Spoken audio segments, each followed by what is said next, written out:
Bjørn, skal vi mødes og farme et eller andet sted?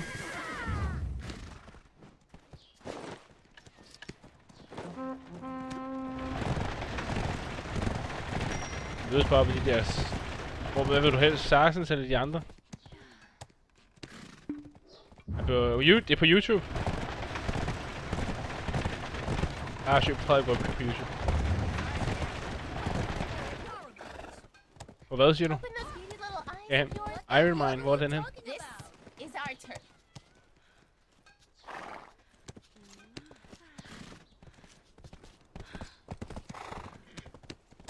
Ja.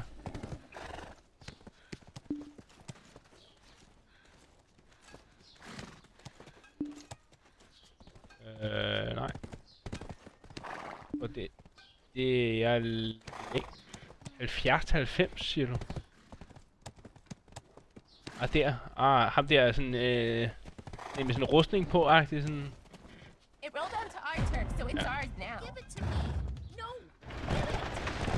Ja, der kan de sådan... Jeg kan ikke engang lave fucking ordentligt udbildning i den her vogn. Det er forkert. Okay, den flyver bare overalt, den vogn der, når man kører.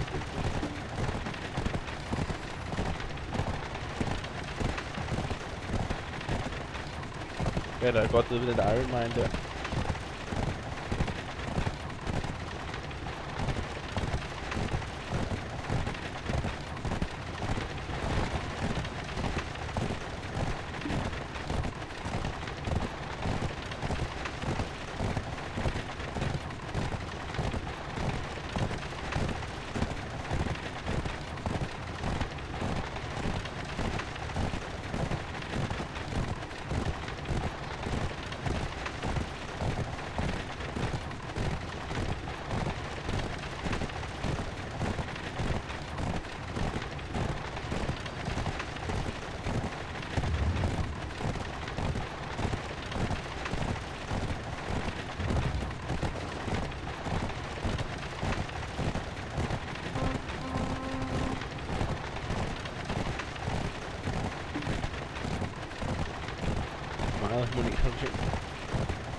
Der er 30 til det, så.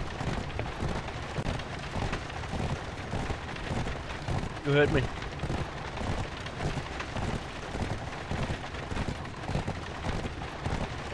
Det kan du også. Og sætte item til salg til 30 mil på AH. Kan du ikke det?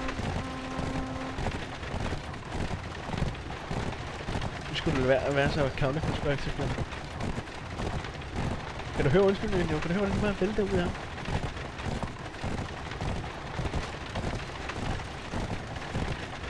Ej, der er over, man.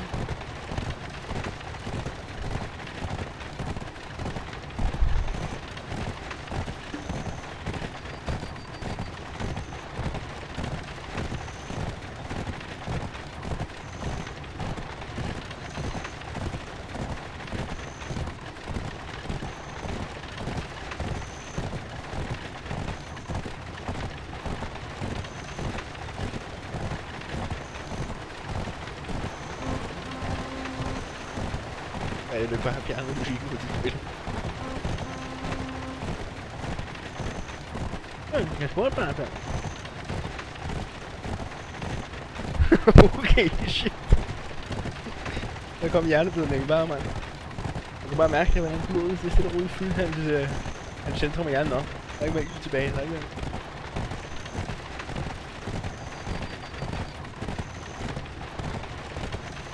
Skill.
America.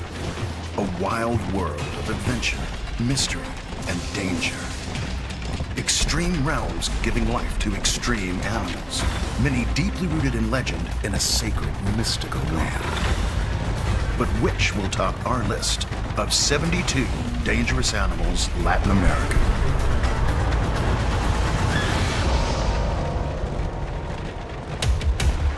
Not all animals are born equal. We've found 72 that stand above the pack. Fearsome wonders whose survival over millions of years has spawned dangerous and deadly freaks of nature.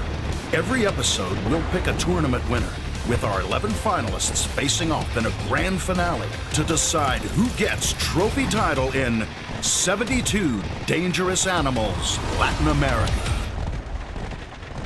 It stalks the twisted undergrowth of the Latin American heartland.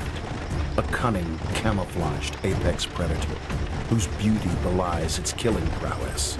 But what do we know about this lone phantom hunter? The one they call a killer of killers. The jaguar. They're smarter than us. They're quieter than us. And they're just ghosts. Conservationist and explorer Paul Rosalie has had his fair share of big cat encounters. He knows what it's like to be in this skull crusher's sights. It was a Christmas Rosalie would never forget. Adjusting his camera gear deep in the jungle, alone and in virtual darkness. Little did he know something was hot on his trail. Saw that the infrared sensor is working, and then I leave, and 2 minutes later the jaguar comes and he's sniffing where I was. So he was following me. A twilight padding prowler with natural night vision. The jaguar is equipped with the strongest bite force of any big cat in the world. Twice the power of an African lion. On the menu, crusty armadillos, giant anacondas, even bears. Its 160-kilogram bulk, bowling over prey, vampire-like canines, shredding body and bone. While Rosalie escaped a deadly encounter with just minutes to spare, it was a different story for little Jasmine Joseph. In December 2013, the 3-year-old was with her mother in remote northern Guyana, playing happily along the banks of the Mazaruni River. Soon, they had company. In the blink of an eye, a jaguar had clamped its jaws around Jasmine's head, dragging her into the bushes. Her skull crushed, her scalp torn, the toddler was rushed to hospital. Objectively, this child should not have lived. And to survive the numerous injuries she had, severe injuries, was remarkable. Professor Ken Isaacson is a veteran in his field. He's worked for decades in emergency and trauma in hospitals throughout Central and South America. But even he was shocked to see the injuries suffered by Jasmine as she was frantically wheeled into Georgetown Public Hospital in Guyana. She had multiple fractures and perforations, punctures of her skull. Her neck was open from the claws, and the chest was also badly injured. Bicho muito forte, muito inteligente. Usa a força bruta, derruba e ela morde a vítima na região cervical, aqui na região da nuca. E ela quebra a espinha do terceiro. E a partir daí ela arrasta esse lugar para o mato e se alimenta. In a mammoth operation, doctors performed a craniotomy to remove part of Jasmine's skull, and a plate was inserted. 22 days after the attack, the hopes and prayers of family were answered. The girl hospital staff called a little champ was back.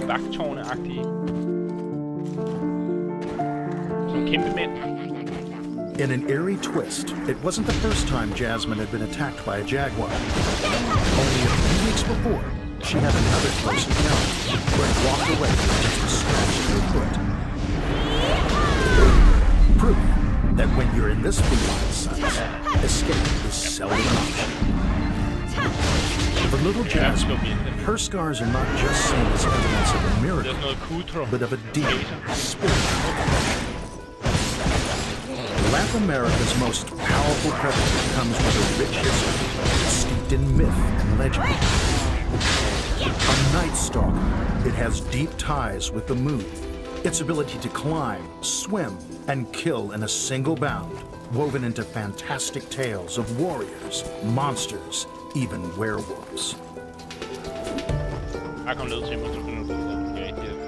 Anthropologist Geraldo Aldana, an expert in ancient Mayan civilization, says rulers of the past tried to tap into the power of these esteemed animal superstars. In my region, we see a lot of rulers taking their name from jaguars. We see a very specific throne that rulers will often sit upon in representations of Mayan art, and it's got a jaguar pelt on top of it. But over the centuries, this majestic hunter has become the hunted. Now in scattered populations from northern Mexico to southern Brazil, the jaguar is listed as an endangered species due to loss of habitat and overhunting. It's estimated there are only about 10,000 left in the wild. Foi muito bom que existiu essa Esses tempos, caçadores nunca usavam um couro de boi e uma lança, que é a zagaia, e iam combater uns com isso. É símbolo de valentia. Então tudo que quer dizer valentia, de fato, tem a onça no meio, né? Então tem toda essa... While attacks like Jasmine Joseph's are rare, if you're unlucky enough to cross paths with this jungle master, don't expect to ride home.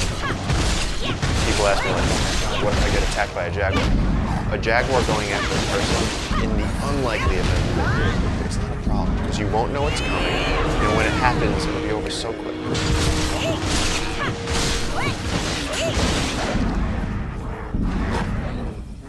A camouflaged super predator steeped in folklore that can kill in a single bound. The jaguar adds comfortably to the pole position. But how will it fare with our other wild warriors and the fierce jungle jeopardy? It lurks in the shadows, waiting to draw blood with saber-like fangs. And while it's yet to feature in a Hollywood movie, it has all the hallmarks of a midnight creature feature. It's been called the saber-tooth tetra, or the dog-tooth kerasin, the wolffish, the payara. But its most popular is the vampire fish. Holy water won't protect you, because this ferocious, fast-water river monster hides beneath the depths of the Amazon basin, a tropical enigma that's drawn fascination from around the world. Dr. Mark Perez has delved deep into the archives of the Academy of Natural Sciences at Drexel University, Philadelphia, to bring this horror story back to life. You really get an appreciation of the power of their strike when it fits. They move so quickly, and they can be so large, they'll just thrash at it, and you know, they hit like a...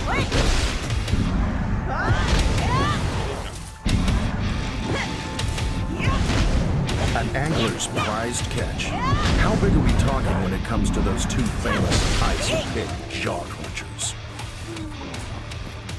There's no other fish in the Amazon basin that has teeth quite like a payara.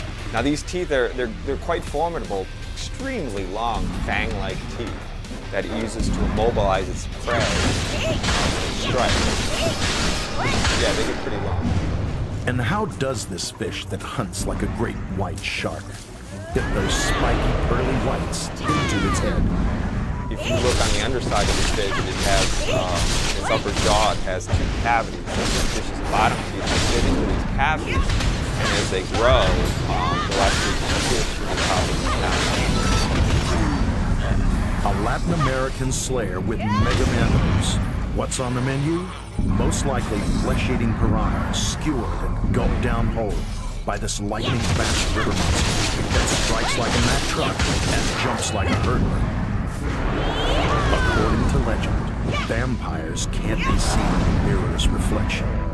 True to name, between the silky reflection of the Amazon basin, vampire fish go unnoticed too. They'll hang out in pools in still water next to grass. They're lying in wait and then lunge. strike of these fish is in a millisecond.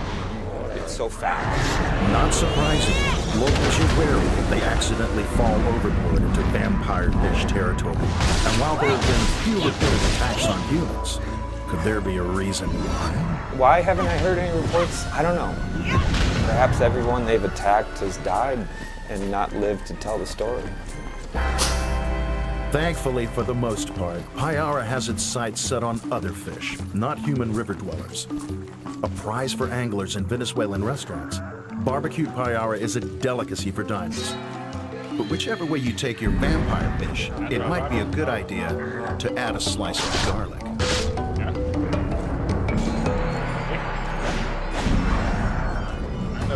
The vampire fish gives the jaguar a run for its money in the fang stakes, but it's no match in stealth and might. For now, the Payara swims into number 2. But how will it fare against an unpredictable primate with a menacing grin and infectious bite? They are synonymous with Latin America, a famous primate whose image has been immortalized in film and throughout history. But while many have taken the capuchin out of the wild, is it truly possible to take the wild out of the capuchin?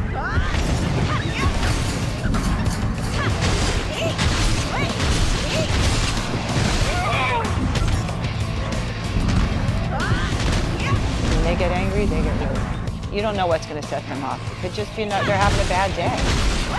They don't know. They're wild animals. They're just...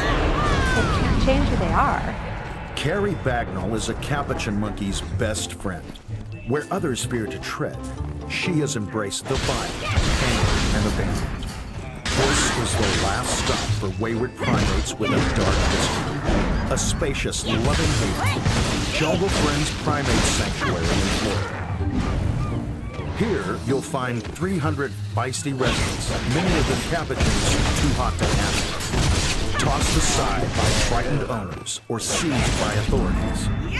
Others have been retired from research laboratories, abused and exhausted.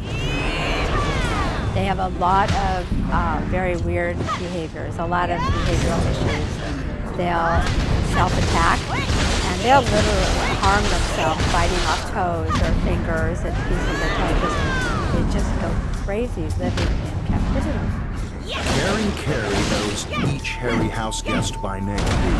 Capuchins who have a disturbing backstory and often violent history. There's Spanky and his mischievous mates, white-faced capuchins who unleashed hell on a cleaner in Nevada. So they all got out, and she tried to get them back in. Not a good idea, because they did not want to go back in. So they attacked her and shredded her, and it was like a bloodbath. Don't tell them what to do, or they will get you. Even in the wild, they're the most aggressive, the most territorial. This is the dark side of tussling with a capuchin. Grisly injuries, razor-sharp talons, spiky teeth. Jungle Friends have had their own run-ins, one involving a feisty capuchin and a pitchfork, used as a makeshift locking device. And the monkey bent the fork and got in on this girl. Just tore her legs and her arms, and she was in the hospital like this. I mean, she still loved the monkeys, but yeah, I mean, it was pretty damn severe. They liked the bone. Shelley herself recalls the downside of having a capuchin as a pet. 1973, I got one like this. One like this. And I realized it's not a good idea. Well, she bit through my husband's hand, through the palm of his hand. That kind of, and he did not like her. In amongst the urban jungle is also April, a YouTube sensation after a road rage encounter on a Texas highway. The incident happened in 2013 after a routine traffic stop by a police officer. April lashing out as her owner was given an infringement notice. Stop right here. Here, hand that to me. If a monkey attacks me, it's got a monkey in it to attack my hand. I can see it and claw at me. One of our veterinarians says pound for pound, the capuchin monkey is the most dangerous monkey around. Named after an order of Capuchin monks for their dark aspects, Capuchins are considered the smartest of the New World monkeys, an ability that's earned this little rascal, and monkeys generally, a place in myth and legend. So the monkeys were really thought of as being highly intelligent, but also creative. Artists were connected to monkeys. So they were born on the day of Matsu, and thought that you could create, you would play this kind of role in society. And while not all species of capuchin are critically endangered, their iconic status sees them as ambassadors for other primates whose habitat is truly incredible. Now let's take a quick trip out of capuchin country to Perth, Western Australia. 16,000 kilometers away, to meet a team using cheeky monkeys to raise awareness for others on the edge of extinction.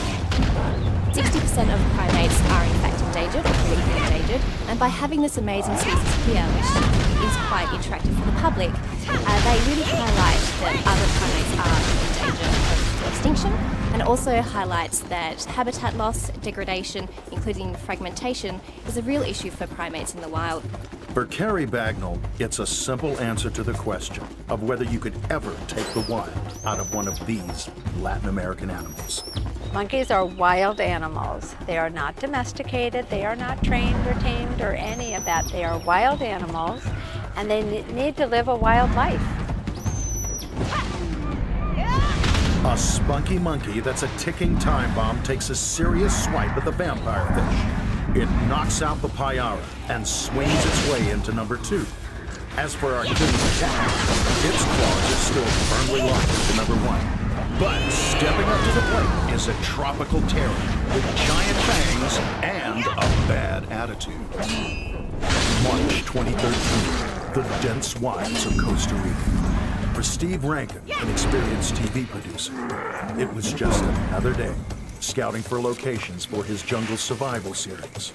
But suddenly, there was nothing normal about it. We were traversing across this valley near the top, and there was a fallen tree. Didn't see anything, jumped away from the tree, and as soon as I landed, I felt this sharp, searing pain in my left. Rankin had met his fate with one of the world's deadliest snakes, a prickly pit viper with a memorable name to match its lingering bite, the Fer-de-Lance. A master of disguise, built for the kill, with venom to slowly wash away flesh. Really all that to be bitten by one of these big monsters. The last animal that I would like to get bitten in my life in the world, of course, is a Fer-de-Lance. Slithering through the Amazon basin, the Fer-de-Lance's love of low-lying scrub proved to be Steve Rankin's undoing. As his frantic crew ferried him out on a makeshift stretcher, his left leg searing red. A grim realization set in, courtesy of the team's local wildlife. As soon as he said Texas Halo, I heard that translation before I knew straight away it's Fer-de-Lance. To be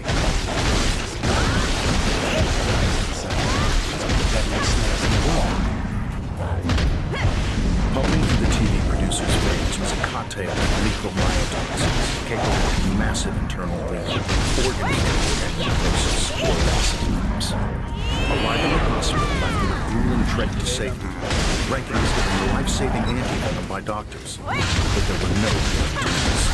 Their expressions were great, but they treated me extremely efficiently and said that I was technically at that point out of danger. Just draining some of the fluid out. I felt like, oh, dodged a bullet there. But he hadn't dodged a bullet. The Fer-de-Lance wasn't finished with him yet. The doctor came to see me, and he said, that's not good. And I looked down and I sniffed, and it smelled like rotting flesh. So it went from being, I think I'm okay, to I'm actually quite worried. The TV exec was rushed to surgery. The potent Fer-de-Lance venom was spreading fast. And I remember looking down and thinking, Well, just 2 bumps there. Because I thought I was going to lose my leg. Fortunately, there were 2 bumps there. But it's been a long road of recovery for the naked and afraid of the producer. 6 skin grafts, 3 operations to remove damaged tissue, endless rounds of physiotherapy to learn how to walk again, not to mention post-traumatic stress. But he's back in the job he does, his inner adventure. It was incredibly humbling to think that this highly evolved species was so powerful that it could inject poison into my body that was so destructive. It made me both frightened but also in awe of nature. Truth is, if you're going to be bitten by a fer-de-lance, it pays to be Costa Rica. Under a sliver of the moon, dripping humidity, we join a team risking their lives to save others, plucking the famous velvet snake from the wilds to analyze its numbers and milk them for antivenom for victims like Rankin. Their arsenal against one of the world's deadliest animals is basic: sticks and rubber boots.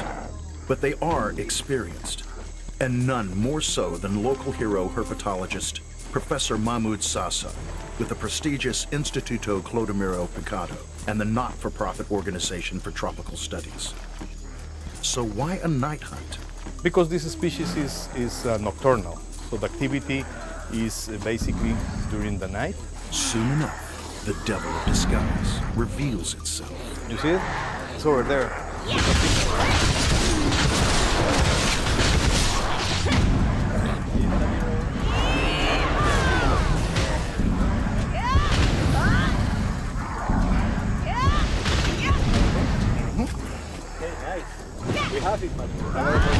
Well fed and weighing over a kilo, this viper hasn't been eating. It looks very robust. It seems that it's pregnant. This is the time of the year where they still have the embryos developing.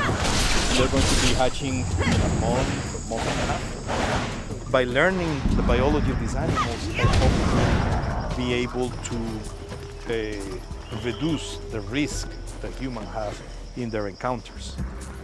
It's not your average day job, but it's all part of the valuable research at the Clodomiro Picado Institute.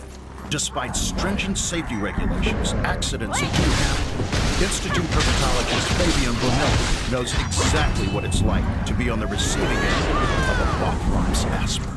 The result? A month spent in ICU. Partial loss of his finger and psychological trauma. Eased only when handling non-venomous snakes like these. Fue un momento difícil, digamos, porque lo hace uno pensar un montón de cosas. Más allá de que me haya mordido una serpiente, bueno, somos muy vulnerables, el ser humano es muy vulnerable a casi cualquier cosa. Bitten, but on a mission.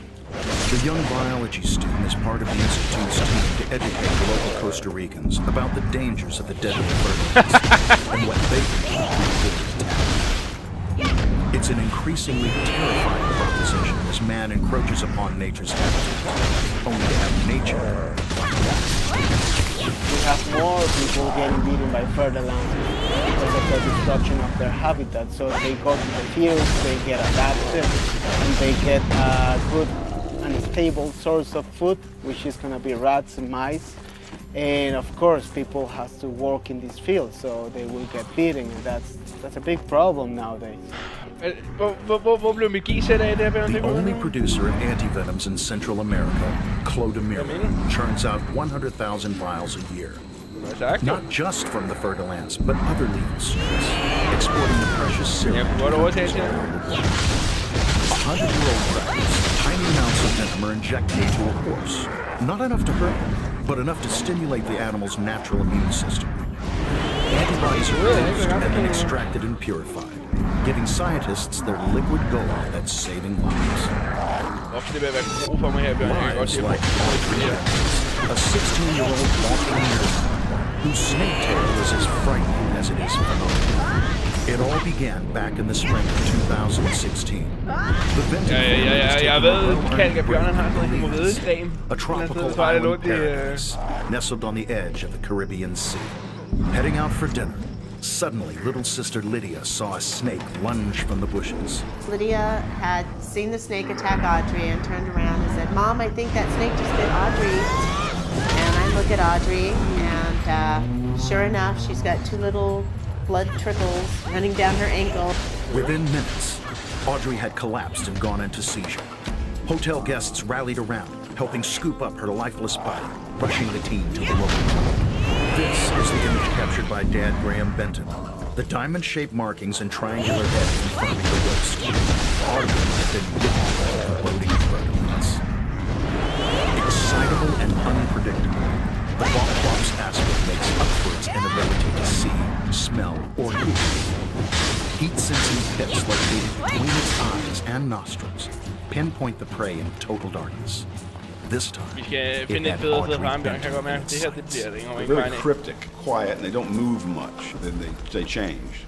And they turn from cowards into courageous very quickly once you restrain them. This is a snake that reaches 8 or 9 feet in length. Vi skal finde et andet sted for ham. Head this big and fangs that long. Jamen, det kunne du gøre, hvis man ikke er der, tænker jeg. Bar none. With only basic medical equipment and a general snakebite cocktail of antivenom on hand, Audrey's prognosis was grave. I really thought she was going Hvad er min hest på dag? Hvorfor kan jeg ikke se min hest på mappen, Bjørn? I couldn't see how anyone could have survived that. And I was talking to myself, this is where Audrey's gonna die. This is where Audrey dies. And this is where I become the mother of one child. Hvor er min hest hen? And that's just what's happening here. Audrey recalls little of staring death in the face. She can't remember being bitten or how hard doctors initially worked to save her life at the Belize City Hospital and later in Florida. A black void spared her memories of internal bleeding, organ failure, and swelling of the brain, which ultimately led to a stroke, leaving the water polo champion paralyzed down her left side. What she does know about is exhaustive rehabilitation. Back to basics learning because of an angry foreign serpent. Speech therapy, physical therapy, occupational and visual processing healing. But inside her lives a hero. My goal is to try as normal as possible, I always want to get better, and now it's more important for me to get better now, so it's like, more forward. It's so important to me that she not become frightened of the world because of this. This was a complete freak accident, but it shouldn't stop us from, learning about her and enjoying our world. For executive producer Steve Rankin, still scouting for castaway-like locations for his television series, he has advice for those venturing into dangerous animal country. If anybody goes into a wild environment like a rainforest or a jungle, you have to be extremely aware of the situation. There is jungle jeopardy. It is ever present. You may not see it, but that jungle jeopardy is always close by. Okay, så skal du ud med at komme herned, og det er i en... The frightening Fertilance flips the pack. Down goes the jaguar, capuchin, and vampire fish. They're no match against Latin America's ultimate pit viper, with its potent venom, antsy nature, and increasing number of attacks. But how will our mega snakes stack up against a beefed-up jungle dweller with fangs of steel? A big jungle breeds big animals, and when it comes to ants, they don't get much bigger than this giant Amazonian. You have this jaw, and it comes together like this. And on the edges of them are teeth, and those are mainly designed for gripping and holding on to the thing that they're carrying. Growing up to 4 centimeters long, 16 times the length of a regular house ant, the giant Amazonian ant stings with the ferocity of a honeybee, paralyzing its prey. And don't think for a minute these ants are one big happy family. With no real hierarchy in their small colonies, Put the grown-ups together, and you have an all-out barroom brawl.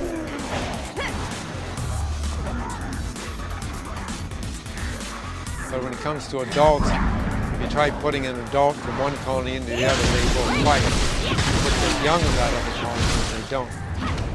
Justin Schmidt, the man dubbed the King of Sting for enduring bites of insects around the world, says that while the giant Amazonian ant may be game-sized, it's not a true predator. They're actually mostly scavengers. So, somebody gets eaten up above, a bird gets a katydid or something, and a leg falls off, the leg falls down to the ground. Well, the ant comes along, finds it on the surface of the ground, and that's what it hauls back to the nest. To find this colossal crawler, you need to head to the tropical jungles of Central and South America, where they lap up warmth and rain to survive. But you'll also find it in science labs, as the venom of this giant Amazonian ant is put under the microscope for medical research. They have some unusual venom properties. They have lipase, which is an unusual enzyme that breaks up fats and lipids of this sort. Some of these things could be medically valuable as tools for medical research.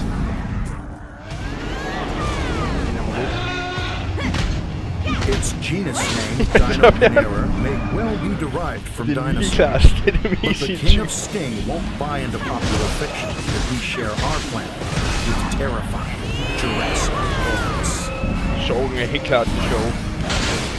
Sorg is only a 1.5 så er der Moonwatch, den er også meget. A pulsing sting, like you've stepped into a salt bath with an open wound, he says. Ja, at the end of the day, he calls this Amazonian Hulk more timid than tropical terror.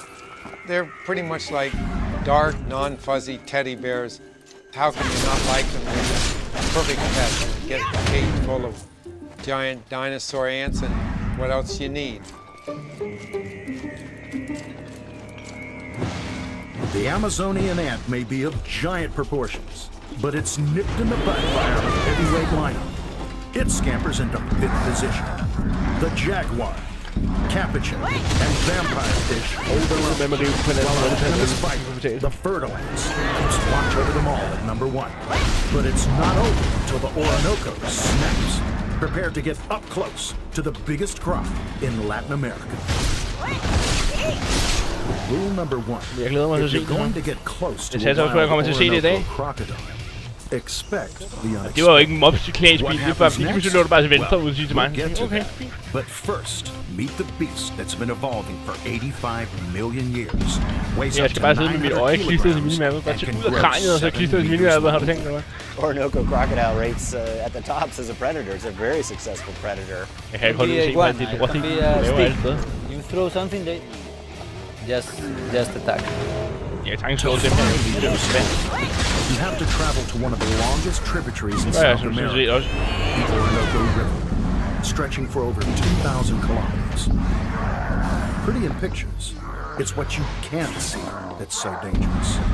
Beneath these serene waters lives a menacing menagerie of beasts, from giant otters to anacondas, piranhas, and of course, this scaly predator. These animals are very stealthy and get close to their prey and deliver a lightning-quick strike. And their bite forces are pound for pound the same as other crocodiles, so they can certainly puncture just about anything they want to. As a crocodile biologist, Professor Gregory Erickson knows how the Orinoco ticks. By his own admission, he loves everything about them, including their bite force. He's at the forefront of research, measuring the bite power of living crocodilian species. His daring hands-on tests prove crocodiles, including Orinocos, are world champion chompers with the greatest bite force of any animal. I was incredibly surprised to find that the Orinoco crocodile, with its slender snout and delicate teeth, could generate bite forces that are comparable to any crocodile. It's really not about the snouts and the teeth, it's about basically their size, the opening behind the eyes. With a bite force 10 times stronger than a great white shark, you don't want to smile at this crocodile. A skull in its grip doesn't get crushed, it explodes. Fortunately, there have been few reported attacks on humans, particularly as the Orinoco is not overly aggressive. and is now listed as critically endangered. But slowly, it's making a comeback. We have released like 50 crocodiles right now, and our plans are to release hundreds. Conservationist and croc expert Raphael Antilla is part of the push to raise baby Orinoco's in captivity and release them into the wild, to try and bring back one of the last surviving species of the dinosaur age.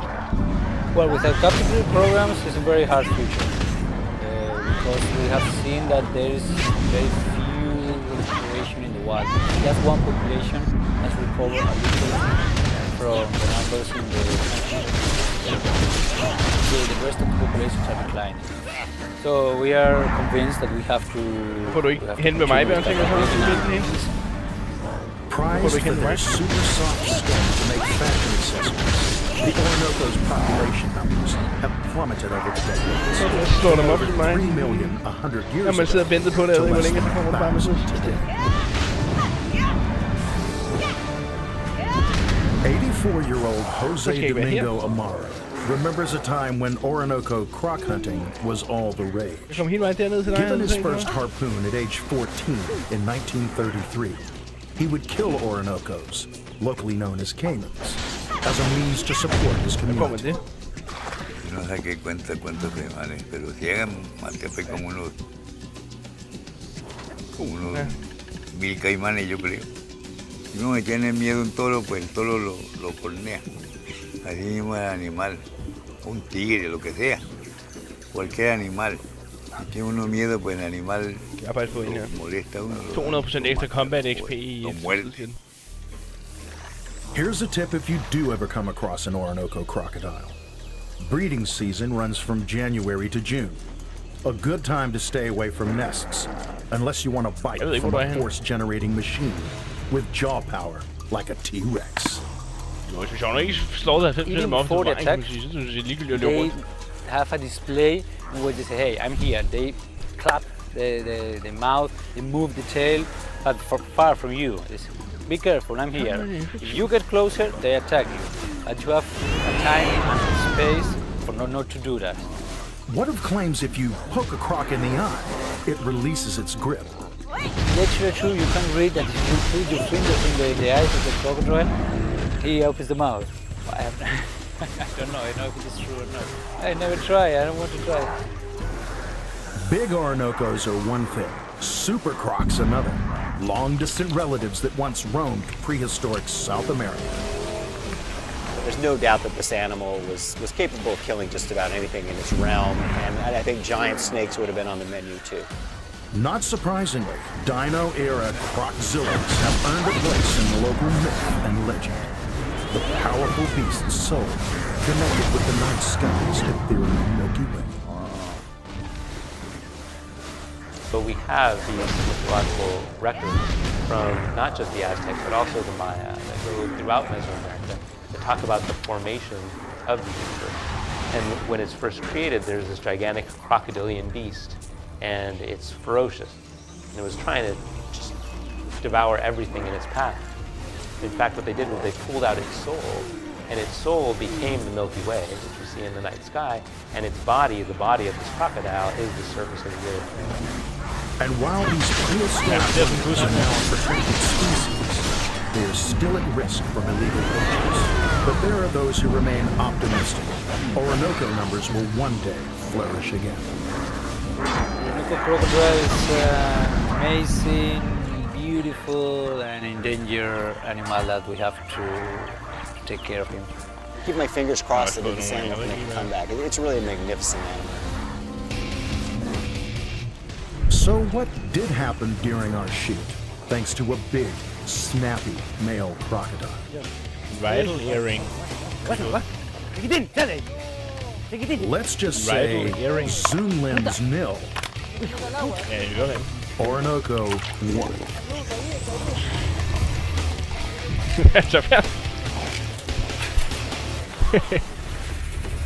It may have a bite strength of a T-Rex, but with dwindling numbers to the point of extinction, the Orinoco snaps its way into number 3 in our premier creature countdown. The Jaguar is a heavy hitter in second position, The fiery capuchin monkey takes number 4. The vampire fish gets its teeth into 5th spot. And down and out is the not-so-deadly giant Amazonian ant at number 6. Getting it out of the park for top spot is the Fer-de-Lance, a giant bundle of aggression whose toxic bite causes death injuries across Latin America every year. Coiled in camouflage, look into those black eyes, if you dare. Latin America's premier slithering serial killer slips seamlessly into our grab bag of fearsome finalists. But who will join the Fer-de-Lance as a platinum predator? Every episode will pick a winner, with the top 11 finalists facing off for #1 ranking in an ultimate grand finale. Our tournament continues with more creature contenders.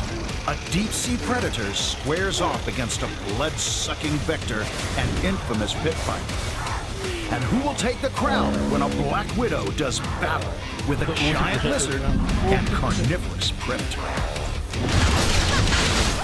With all our animals, there is a fear.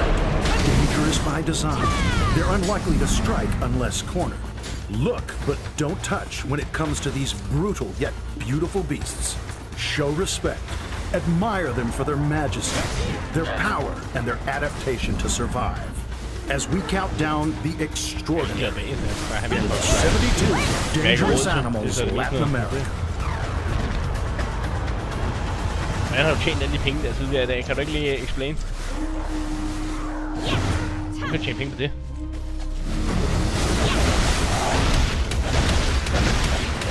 The chilling Fer-de-Lance has taken out top spot in our premier Jungle Jeopardy. But how will it compete with the deathly bites of a malicious ocean predator? Iconic venomous killer, freaky disease carrier, and spiky mini dragon. Counting down the extraordinary. This is 72 dangerous animals of Latin America.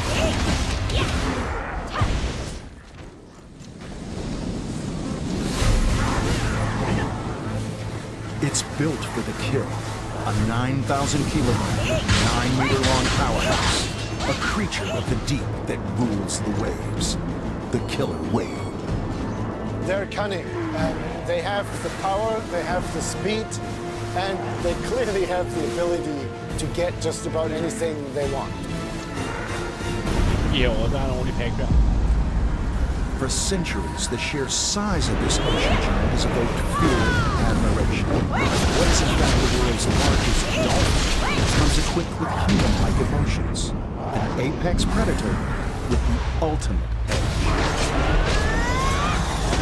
Sighted around much of the coastline of Latin America, it's in Argentina's Patagonia, the orca's breeding ground, where killer whales undertake an opportunistic, near suicidal ritual. Charging the shoreline, they temporarily beach themselves to snatch and grab sea lions, shaking them like rag dolls before wriggling back into deeper water. A carefully orchestrated assault that puts these giants in an elite, premeditative stealth hunter group. Coming face to face with the killer whale in their environment is about the most scary and at the same time most exciting thing you can do. Florian Grainer is a marine biologist and cinematographer who has filmed killer whales in their natural habitat. Seeing them firsthand going for the kill, he says, is a phenomenal experience. I mean, you can only compare it with human orchestra. I mean, everything is so perfectly timed. In this blitz attack, orcas move every 8 away, knocking a seal from the ice. Performed with such unison and such incredible efficiency. Jeg har haft dyr hele tiden, har fundet ud af. Der var ikke taget lidt. You have no doubt you're dealing with an incredibly intelligent animal. No, she's off. Kan man trade, eller hvad? With up to 52 giant teeth for grasping and tearing apart prey, the orca has no natural predators. Their secret weapon, intelligence, comes in the form of a massive brain with an extra lobe. something completely foreign to humans. All that extra gray matter allows them to literally sleep with one eye open, to stay alert as they travel the world's oceans. They've also used their smarts to create their own mysterious language. They're very quiet before they hunt, but once they're attacking their prey, they're very vocal, lots of communication calls, probably to coordinate their prey. Nancy Black is a prominent Californian marine biologist and has also watched orcas in breathtaking formation go in for the kill. She shares her footage of their wolf pack mentality as they separate a gray whale calf from its mother for the slaughter. Har man også et opkast, ikke info, hvordan man giver det her? I would say chilling, yeah. Salt and chilling, those are the main words I would use. In the wild, these massive animals are just doing what comes natural, making a meal out of unsuspecting seals. It's when their freedom is taken away and they're held captive and forced to perform that things start to change. With 70 reported assaults in captivity, killer whales have earned a bad reputation for being dangerous towards humans. Those animals together in one tiny pool, deprived of being able to use their normal senses, what do you expect? Of course they're going to go nuts. The first sign of trouble can be physical, like this collapsed dorsal fin. Some blame on malnutrition and stress, leading to captive orcas becoming self-harming, angry prisoners. The worst thing, in my opinion, is the teeth breaking. They've got steel bars, and the animals will chomp down on the bars and knock out their teeth. Jeffrey Venture, a former SeaWorld, believes it's the isolating, unnatural environment that causes the highly social giants to attack captives. They're top predators, and when they decide to take control of a particular situation or go off behavior, you know, canary in the water doesn't stand a chance. Forbidden book, siger du? Det fordi du looter det hele, man. Experienced trainer Dawn Brancheau. Here she is in her last performance at SeaWorld in Florida in 2010, just before male orca Tilikum attacked. Dentry worked with Dawn at SeaWorld and also put Tilikum through his paces. While an autopsy report concludes Dawn's death was accidental, Dentry believes otherwise, given the orca's sophisticated and social traits. Chancen er jo lige så stor for den ene eller den. You know, there's probably så tænker du bare, at du kan have luet, eller associated with being stripped from your family, basically. Jo, så tænker jeg ikke, at ikke skal være her, så er det bare... watery prison with concrete walls. Throughout history, ancient civilizations saw killer whales as a companion, not an enemy. They say there's another side to this cunning creature with a bad reputation. Their interactions with people have tended to be very peaceful in nature. People such as the ancient Paracas could have regarded killer whales as being fellow travelers on the sea. Well-wired for sensitive watery environment, and with a coordinated, tightly structured pod system, these wolves of the sea rightfully claim their apex mantle. To some extent, I think it's the mirror of ourselves in the ocean.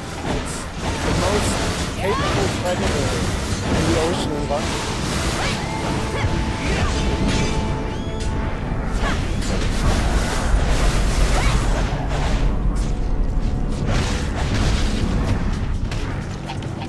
A smart, savvy ocean giant that can turn into a ticking time bomb. The killer whale cruises into pole position. But what about a bony, bulletproof creature laced with deadly disease? It looks like it's primed for medieval battle.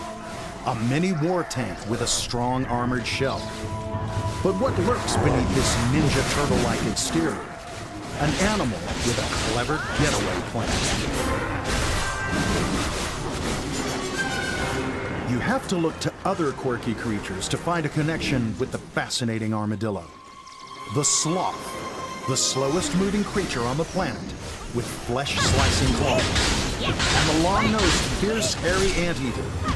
Both share a slice of this ancient animal's history. Based on genetic molecular data, we suspect that the whole group is about 105 million years old. Conservation biologist Mariella Superina has been studying armadillos for over a decade. She's come to admire the bizarre-looking mix of high-tech robotic toy and prehistoric beast. I think the first armadillo I saw was such an odd creature. I had never seen an armadillo. I didn't know that it existed. And after 18 years, I'm still very fascinated by them. Shy and timid, armadillos are not poisonous, nor do they have a killer bite. What they can do, though, is make you very, very sick. You should not interact with them. You should not keep them as pets. While the armadillo's outer shell perfectly protects against deadly predators, it's not enough to guard against deadly infections. In the case of the 9-banded armadillo, the most common species, it carries an ancient disease in its blood, leprosy. A slow-moving contagion, long feared for its ability to disfigure victims. A sickness that can be passed on to humans through touching, or eating the flesh of the armadillo, or coming into contact with its waste. There are different forms of leprosy in humans. So the most common one is that only extremities are affected. But there is also, in very extreme cases, that can be, it can spread and occur in other body parts. Outcast and shunned, throughout the centuries, leper victims have faced a tormented existence. Exiled to hellish colonies, the hospital prisons now stand idle. A testament to a disease riddled with prejudice. Most probably, the first infection of an armadillo came from a human. But then it spread among the armadillo populations. The good news is that only 5% of the human population is genetically susceptible to contracting the illness, and it is curable. Found in warm habitats throughout North, Central, and South America, about 20% of the 9-banded armadillo population is thought to be infected with leprosy. But it's not just so-called Hansen's disease that lurks within this shelled world. Armadillos also harbor rabies and Chagas disease, caused by a tropical parasite that's already affecting 7 million people worldwide, most of it in Latin America. Occasionally, though, the armadillo gets a chance to fight back. Overzealous householders have on occasion taken a pot shot at the burrowing beast, only to have bullets ricochet off their hard outer shell, injuring themselves or innocent bystanders in the process. But not all armadillos are born dangerous. Among the 20 other species is this cutie, the adorable pink fairy armadillo. Rarely seen in the wild, it may not have wings or be able to cast spells, but it can make biological magic, raising and lowering its core temperature. Pink fairy armadillos are absolutely fascinating animals. They're the smallest armadillos that we know of. Første gang du spiller hende, så skal du i hvert fald tænke dig gevaldigt meget om. And weigh about 100 grams, so they fit on. Det kræver altså nogle seriøse kliks. From a pint-sized fairy to mega ancestors, this is the armadillo from a bygone age. Millions of years ago, it walked the earth. A mammoth, the size of a Volkswagen Beetle. Today, only its smaller yet still robust descendant remains, the giant armadillo, coming in at over 30 kilograms. De 2 ædekæver, så kan det rigtig godt betale sig at gøre på den ædekæve. The largest armadillo also has the largest claw of all mammals that we know. It can dobbelt den giver rigtig meget damage, og den hælder med de andre. Just for the record, only the 3-banded armadillo can roll into the ball, protecting itself from gnarly attackers like dogs. And despite their awkward appearance, armadillos can travel fast. Their stumpy but agile legs capable of running at high speed. Oh, and did we mention water sports?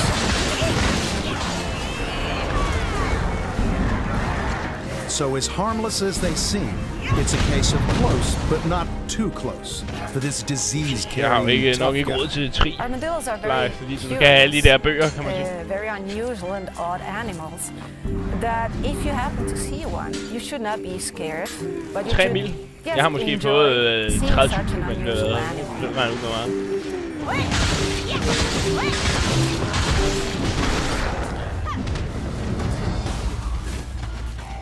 Tough stuff, but not enough to take down our ocean apex predator.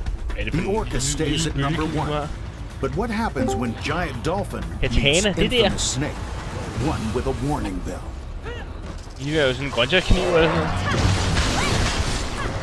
It's one of the most terrifying trademarks in the animal kingdom. A bone-chilling buzz, warning potential predators to back off. A rattlesnake getting ready to run. Will strike the you're gonna get messed up. Ela tem um veneno muito potente, muito veneno para causar a morte. When Hollywood's silver screen cowboys hit the dusty desert, a rattler was off and along for the ride. Coming eyeball to fang with one of these slithering serpents was enough to make even the toughest gun-toting ranger. And for good reason, according to world-renowned herpetologist Dean Reaper. They call it the neck breaker because of the paralysis. It causes your head to loll over on the side, like you've got a broken neck. Shaking its tail feather through sporadic areas in Central and South America, 2 rattlesnake species loom large: the western diamondback and the neotropical rattler. Creatures of habit, whose families can use the same den for up to 100 years. Nasty by nature, these surly serpents are loaded with lethal chemical weapons, damaging toxic poisons made from modified saliva that can lead to kidney failure and loss of limbs. And that's just for starters. The neurotoxic venom is gonna attack your nerves. So you're not gonna be able to move your arms like walking or even extremely salivation. You try to take a breath, nothing happens. You try to take a breath, nothing happens. And then when, 15 minutes later, you're beginning to asphyxiate, you dive into oxygen loss to your brain. Here's some dinner party conversation. Each time a rattlesnake sheds its skin, it adds another segment to its rattle, which is in fact made from keratin, the same substance as human hair and nails. And when traveling about, the rattle is raised to protect it from damage. This is also a species that likes to put on a show. The rattlesnake can rear up when mating or fighting for dominance, a sight some call a combat dance.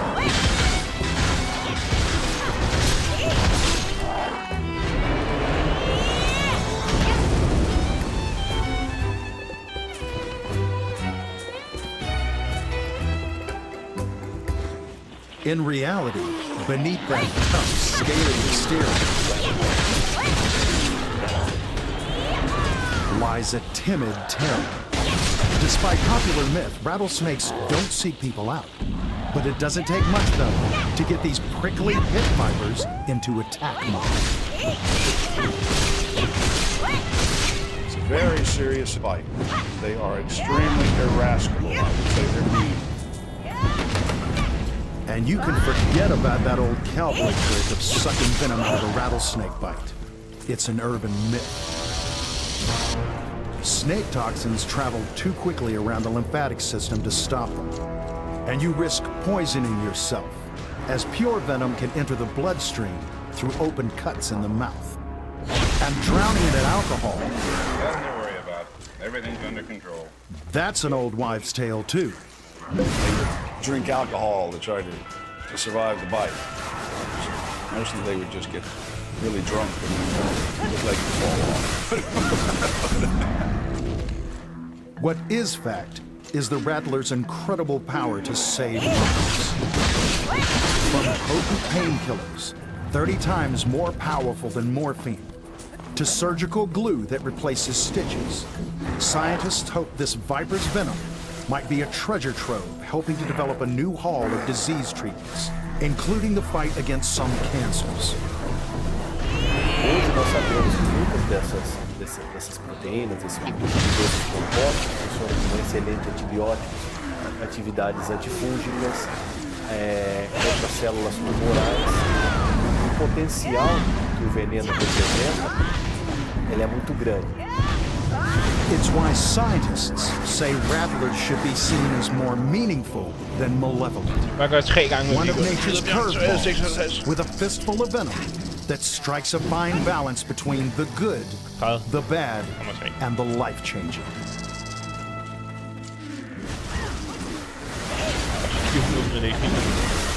A pit viper blamed for a long litany of attacks. The rattler bumps the orca from top spot.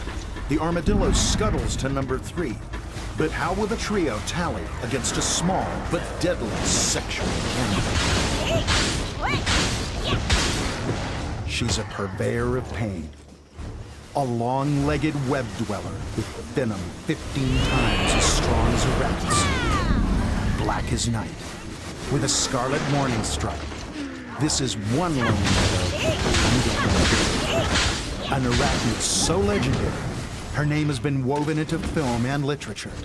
A seductress with an ulterior motive to seek and destroy her male target. Being bitten by a black widow spider is probably about the most pain. Jackson Landers knows the wrath of the black widow better than anyone. A journalist and professional outdoorsman, it was after a long day's riding that he decided to go for a fishing hunt near his home in Virginia. I got out of my car, I changed out of my boots into the water shoes, and I took a couple steps, and all of a sudden, it was like a bee sting. I knew that I had made the classic mistake. I hadn't shaken the shoe out before I put it on, and I knew this is probably a black widow who just bit me. Feeling he could manage the pain instead of driving straight to hospital, the keen angler kept fishing. So I actually stood there and threw the net and caught a decent little catfish. But Landers' nervous system was under attack. The black widow's complex venom was flooding his body. He started to go downhill fast. The pain was worse than anything else I've ever experienced before. And I had really underestimated how much it would hurt. After a little while, I don't know, it was 15 minutes, 20 minutes of being in pain. I need morphine or something. This is really bad. It's worth going to the hospital just for that. So I put the word out on Facebook, someone come get me. And actually my mother drove from the other side of the county to pick me up and drive me to the 2 hours after being bitten, Landers was in crisis. But he was about to get some interesting news. In a twist of fate, the hospital was trialing a new anti-venom to combat black widow spider bites. He would be the third person to test it. And they put this stuff in the IV, and it was like some sort of miracle drug. I could feel with every heartbeat, I could feel the drug moving through my body, just erasing pain.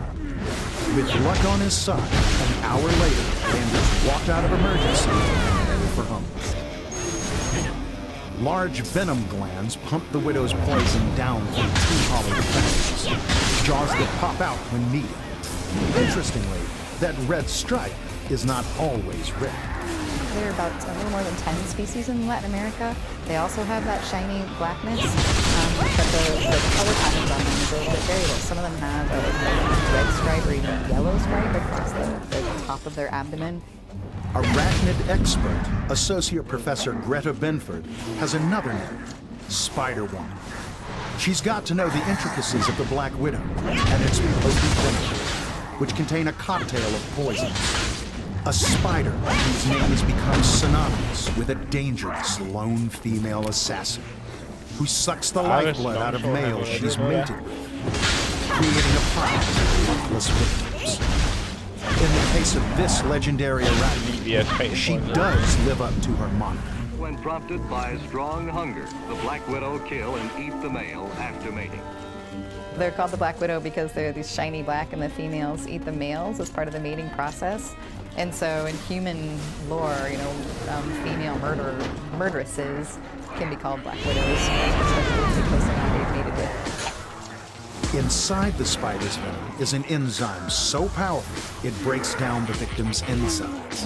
The black widow drinking her prey like a milkshake. Meanwhile, the victims lie helpless, tangled in silk lines trapped in the black widow's web. The silk is tough, but they can lift up little snakes. They can catch lizards. I've seen black widows that are eating snakes that are many, many times their size, or lizards many times their size. Home for this dark mistress is anywhere and everywhere across Latin America. But you won't find her webs strung from tree branches. Black widows are poor climbers and build their homes close to the ground, often near porches and sheds. They make little retreats in a little coral, and then you've got the tingle The final word on this voracious vixen is perhaps best left for someone who has felt her venomous powers. If I've learned anything from the experience, it's, be very careful where you put your hands and feet in nature. There's a lot of stuff out there that just wants to bite you. A toxic femme fatale, the black widow spider crawls into third. Its bite less menacing than an orca or rattler. The armadillo, last in line. But what's that sound? Could it be the buzzing of perhaps the most dangerous animal in the world? Well. It's been sucking our blood for 400 million years. A silent assassin few see coming. One responsible for more human deaths a year than any ferocious animal on the planet. The mosquito. I would say if any insect could be said to have a deadly bite in Latin America, it would be the mosquito. This is a common mosquito. It, along with billions of others, carry diseases the world over. Do the math, and you'll get a frightening equation. Rabid dogs, taking 25,000 lives a year. Fatal snake attacks, 50,000. Humans murdering humans, around 475,000 a year. Only the kill rate of the mosquito eclipses them all, with 725,000 deaths annually. The flying master of mayhem, passing on potentially fatal illnesses like malaria, dengue fever, and encephalitis. Yes, another smashing blow against the enemy is underway. Public health films during World War II portrayed the mosquito as public enemy #1. The insect shaping history after more than 500,000 American soldiers succumbed to malaria, with hundreds dying. Even Nazi scientists were quick to spot the mosquito's potential for mega death, searching for a super race of the bug to use as a secret weapon and drop on Allied territory.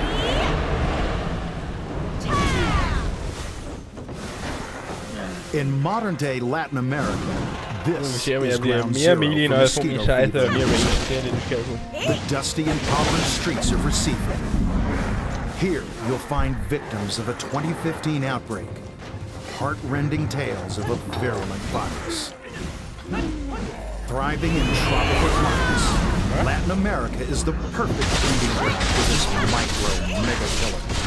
A flying, dirty syringe filled with contaminated blood, masked by the perfect guise, near invisibility.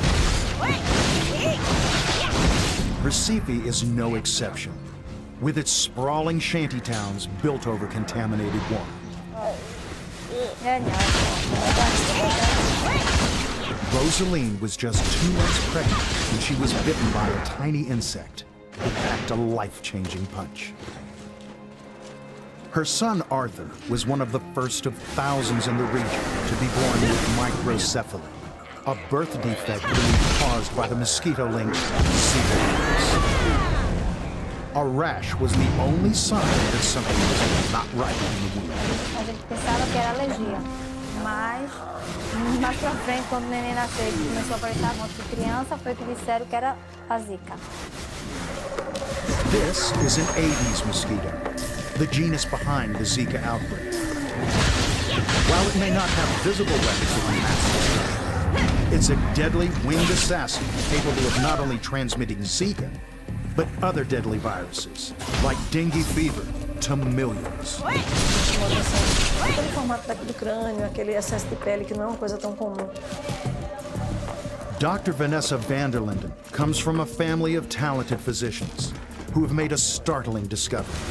On seeing hundreds of babies with shrunken heads appearing in Recife's maternity units, the pediatric neurologist made the connection between Zika and microcephaly. Following Dr. Vanderlinden's findings, a global emergency was declared as Zika began its march around the world. Só faltava juntar as informações para entender que isso realmente é uma epidemia muito mais séria do que a gente está imaginando.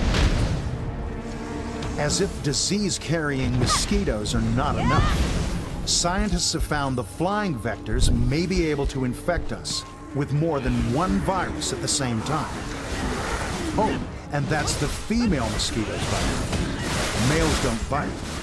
Instead, the ladies do all the killing, sucking up pure infected blood to nourish its eggs, then pumping it out again directly into the bloodstream of others.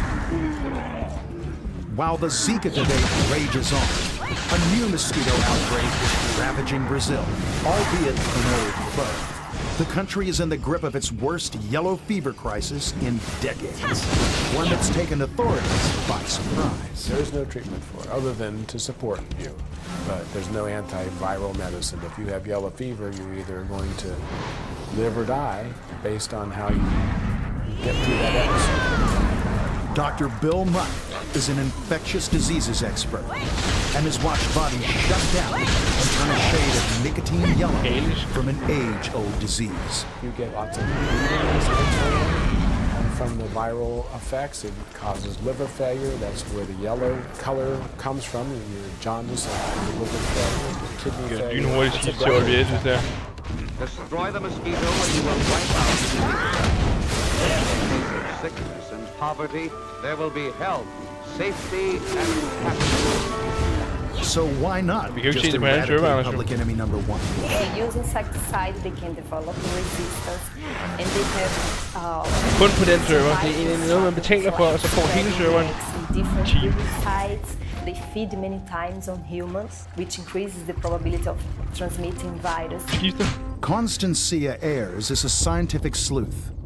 The entomologist is at the forefront of research into the Zika virus and has collected and identified thousands of mosquitoes in the Recife area.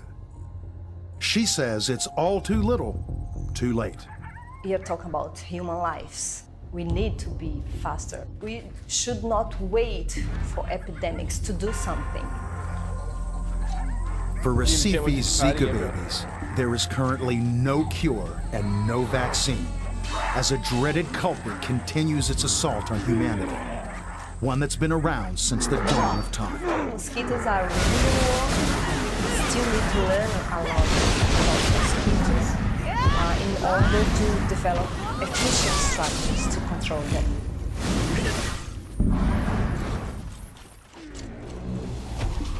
A voracious vector with multiple viruses and a tragic legacy. The mosquito scrambles our lineup. The rattlesnake and orca drop down. The black widow spider and armadillo lay low.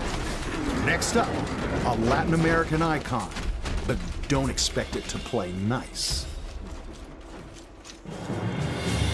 It looks like some mythical beast.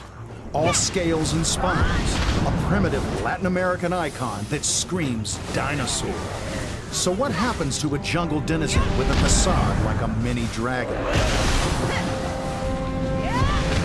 Everybody wants one, but can a famous lizard ever turn its back on a wild life? You're faster than you can think. It's kind of scary. When they bite you, they will bite you, slice you, and dice you. And you will bleed, and you're not going to have lots of skin.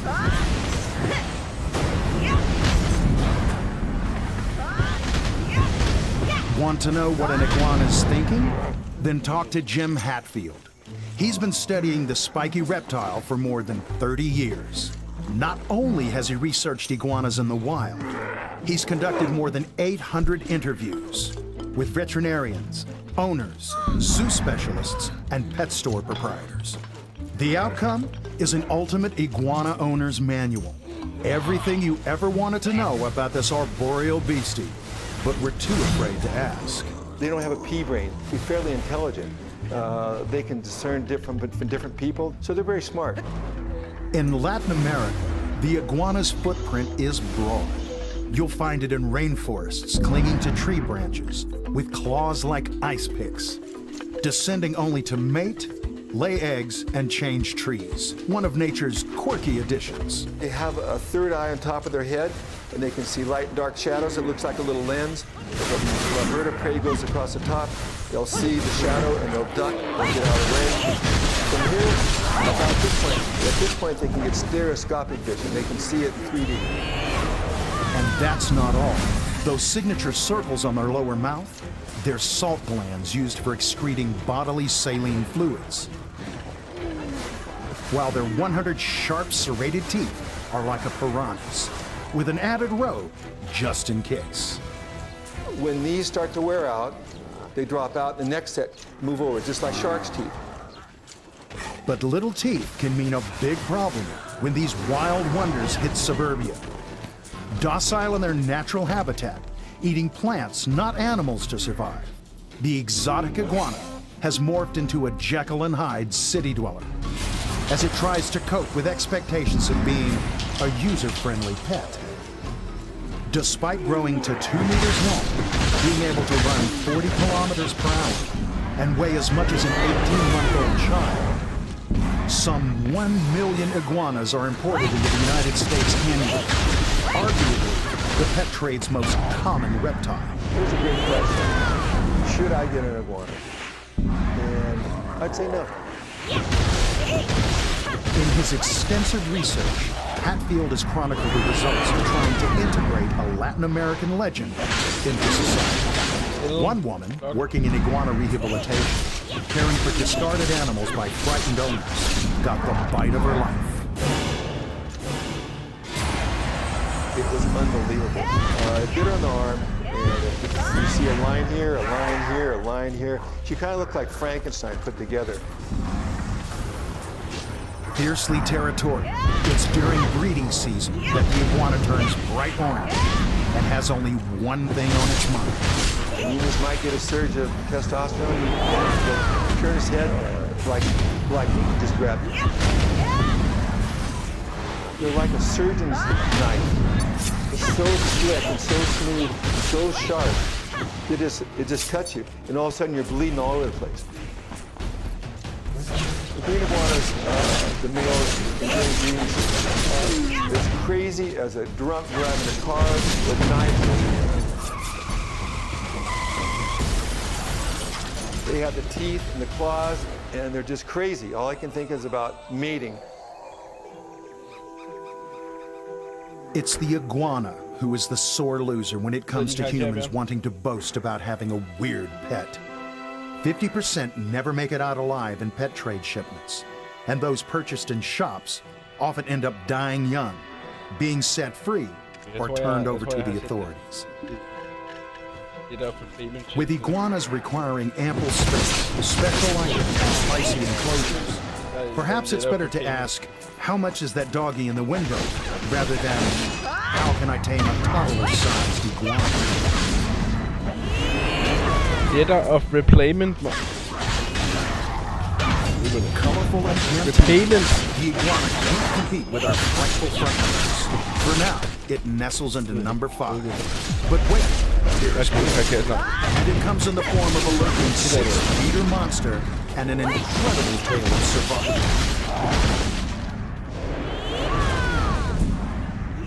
It's the dark night of the Amazon basin.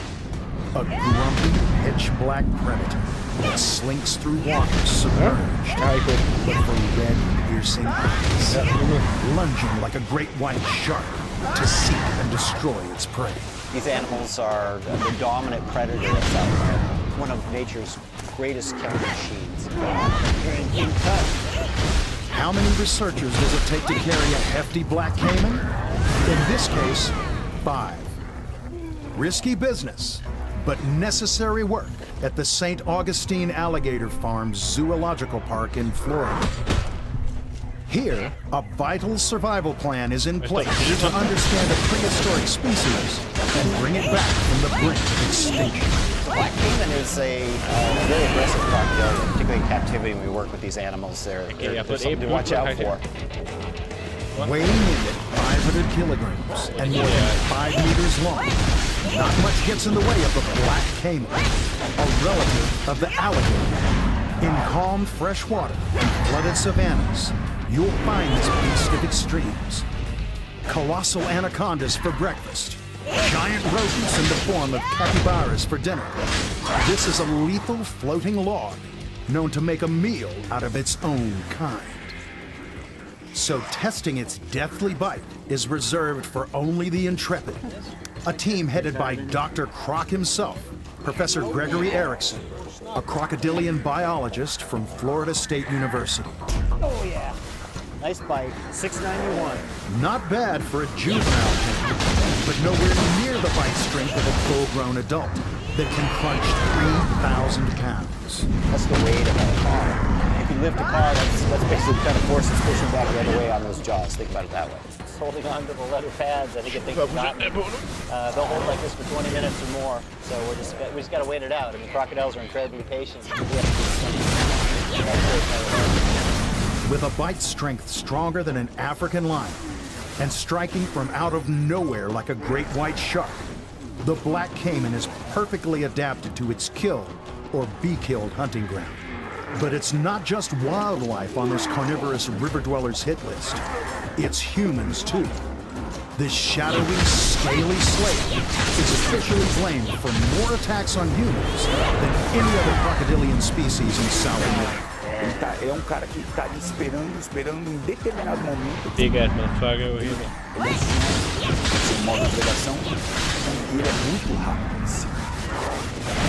The man they call Brazil's Bear Grylls, Richard Rasmussen, the renowned marine biologist and popular nature show host, has risked his own life to study many a dangerous creature, black caimans included. So how do humans end up on the caiman's menu? One word: food. Você acaba, muitas vezes, condicionando esses animais. Which is precisely what happened in the infamous case of DC Nishimura. The Japanese biologist had traveled to the Amazon to study the near mythical endangered pink river dolphin. But in 2010, as she prepared fish on her houseboat, she met another species, a hungry caiman that went in for the kill, rising up out of the water like a missile, biting her on the leg, dragging her down to the depths below. Ikke meget visual effekt på den. Eles tiram 2/3 do corpo para fora d'água. Então, mesmo que você esteja numa posição mais elevada, eles são